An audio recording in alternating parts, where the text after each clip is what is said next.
Hello viewers, नमस्कार। Path finders bye Unacademy IAS के YouTube channel पर आप सभी का स्वागत है। सो फ्रेंड्स, बांग्लादेश की जो सिचुएशन है वो काफ़ी ज़्यादा अब डेंजरस बनते हुए दिख रही है। कंप्लीट एनार्की है और एक तरीके से बांग्लादेश पूरी तरीके से एक कोलैप्स के स्टेट पर पहुंच चुका है। और फ्रेंड्स, इसी की वजह से आज बांग्लादेश के फ्यूचर के ऊपर काफ़ी ज़्यादा लोग प्रेडिक्शन लगा रहे हैं। क्या बांग्लादेश में अगले साल एक फ्री एंड फेयर इलेक्शन हो पाएगा? क्या शेख हसीना का बांग्लादेश के पॉलिटिक्स में वापस से कमबैक हो सकता है? क्या मोहम्मद यूनुस अपने डिक्टेटरशिप को कंटिन्यू करेंगे या कोई आर्मी कू भी हो सकता है? अब बहुत तरीके के ऐसे परम्यूटेशन कॉम्बिनेशंस लगाए जा रहे हैं, बट एक बहुत ही इंटरेस्टिंग डेवलपमेंट जस्ट अभी कुछ देर पहले सामने नजर आते हुए दिख रही है, जहां पे इंडिया और बांग्लादेश के आर्मी चीफ ने पहली बार इस पूरे केओस में डायरेक्ट कांटेक्ट एस्टैब्लिश करने का काम किया है। फ्रेंड्स, इस पर्टिकुलर चीज का मतलब है कि अब आने वाले समय में दोनों आर्मी चीफ जो हैं वो लगातार डायरेक्ट कांटेक्ट में रहेंगे, सो दैट किसी भी तरीके से सिचुएशन जो है वो फर्दर एस्केलेट ना हो और इंडिया का कोई भी इंटरेस्ट वहां पर हार्म ना हो। और इसी चीज को करने के लिए पहली बार दोनों आर्मी चीफ ने एक साथ डायरेक्ट कांटेक्ट एस्टैब्लिश करने का काम किया है। अब फ्रेंड्स, इसमें सबसे स्ट्रेंज बात यह हो जाती है कि बांग्लादेश के जो आर्मी चीफ हैं वो वेकर उस जमान हैं और ये वही पर्सन है जिनका मोहम्मद यूनुस के साथ बिल्कुल भी नहीं बनता है। In fact Mohammad Yunus wanted to remove this person out of the power, but he enjoyed support within army and within many other people. That's why उनको आर्मी चीफ रखा गया। लेकिन आर्मी चीफ जो है बांग्लादेश के, वो कब से इस तरीके से वेट कर रहे थे कि कब मोहम्मद यूनुस को पावर से हटाया जाए, बिकॉज इन्होंने खुद ये कहा है कि मोहम्मद यूनुस के अंदर उनके लीडरशिप में जो एनार्की है उसको कंट्रोल करना बहुत ही मुश्किल हो रही है। तो फ्रेंड्स, इस पर्टिकुलर डेवलपमेंट के बाद अब एक नया एस्पेक्ट जुड़ जाता है कि क्या एक आर्मी कू या किसी तरीके से इस पर्टिकुलर कॉन्टेक्स्ट में कोई और डेवलपमेंट हो सकता है। आज इसी पर्टिकुलर चीज के बारे में इस बात करेंगे सेशन में। बट देख सकते हैं फ्रेंड्स कि एक तरीके से बांग्लादेश में पूरी तरीके से आज एनार्की बनती नजर आ रही है। जो एनार्की शेख हसीना को हटाने के लिए था, आज कुछ वैसे ही एक प्रॉब्लमेटिक सिनेरियो यहां पर बनते हुए नजर आ रहा है। और इसी कॉन्टेक्स्ट में दोनों आर्मी चीफ ने अब डायरेक्ट कम्युनिकेशन एस्टैब्लिश करने का काम किया है। और फ्रेंड्स, ये जो पूरा केओस इस समय है, आप सभी को पता है, because of the death of Usman Hadi, जो कि एक सो कॉल्ड स्टूडेंट लीडर था, लेकिन क्लियरली ये एक hard core anti Indian element था बांग्लादेश के पॉलिटिक्स में या बांग्लादेश के सोसाइटी में। और इस व्यक्ति के पास अवे कर जाने के बाद बांग्लादेश में एक पूरा इंस्टेबिलिटी है और सभी तरीके के इंटरेस्ट जो है, वेस्टेड इंटरेस्ट जो है, वो ये पूरा ब्लेम भारत पे डालना चाहते हैं।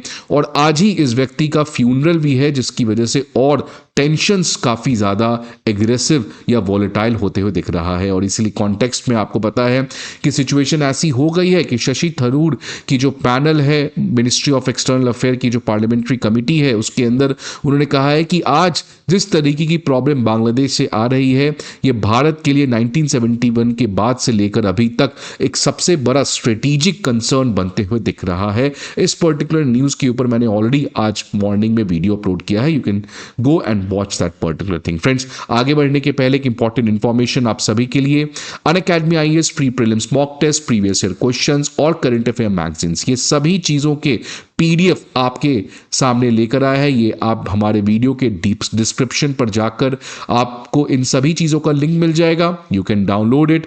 इसके अलावा आपको किसी भी तरीके की इंफॉर्मेशन चाहिए, आप इस नंबर पर हमें कॉल कर सकते हैं या आप हमारे किसी भी ऑफलाइन सेंटर पर विजिट करके हमारे एजुकेटर्स एंड मेंटोर्स के साथ 1-to-1 गाइडेंसशिप एंड मेंटोरशिप भी अवेल कर सकते हैं। अब फ्रेंड्स, ये जो पूरी घटना हो रही है, आप सभी को पता है कि ये इंडिया का कोई भी इसमें रोल नहीं है। इनफैक्ट कोई एक व्यक्ति है जिनका ये पूरा रोल है, वो है मोहम्मद यूनुस। और इनफैक्ट मोहम्मद यूनुस ने तो ये पूरा ब्लेम भारत पे डाला है। उन्होंने कहा है कि ये जो हदी, जो एक एंटी इंडियन पर्सन है, इसको मारने के पीछे एक डीप कॉन्स्पिरेसी है, जो obviously indirectly messaging clearly towards India है।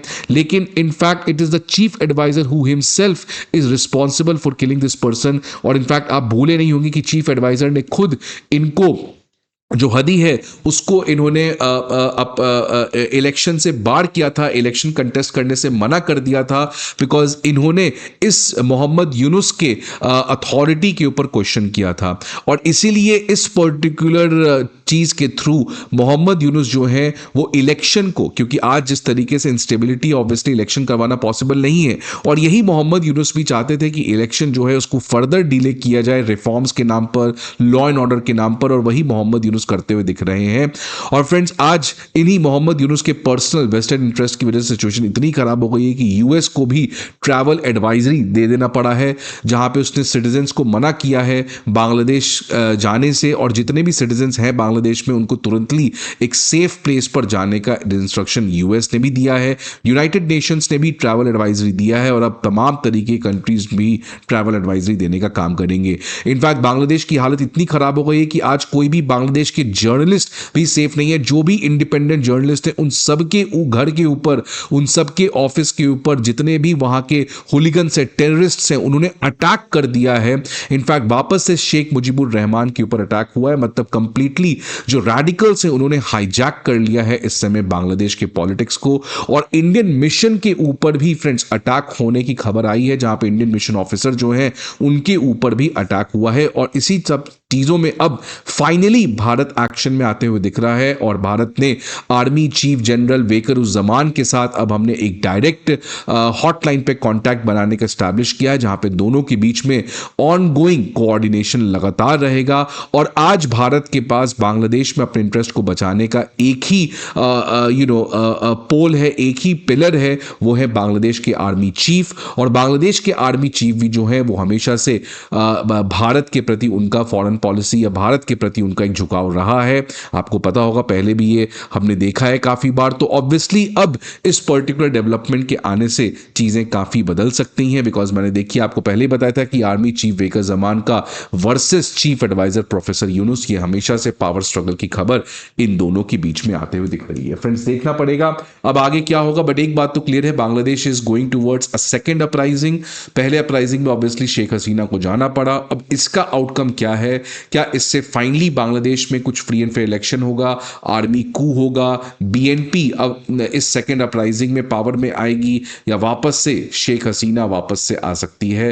Things are completely volatile. Let's hope whatever happens it's good for India. I hope आपको ये वीडियो अच्छा लगे friends. See you again some other video. Till then goodbye and take care.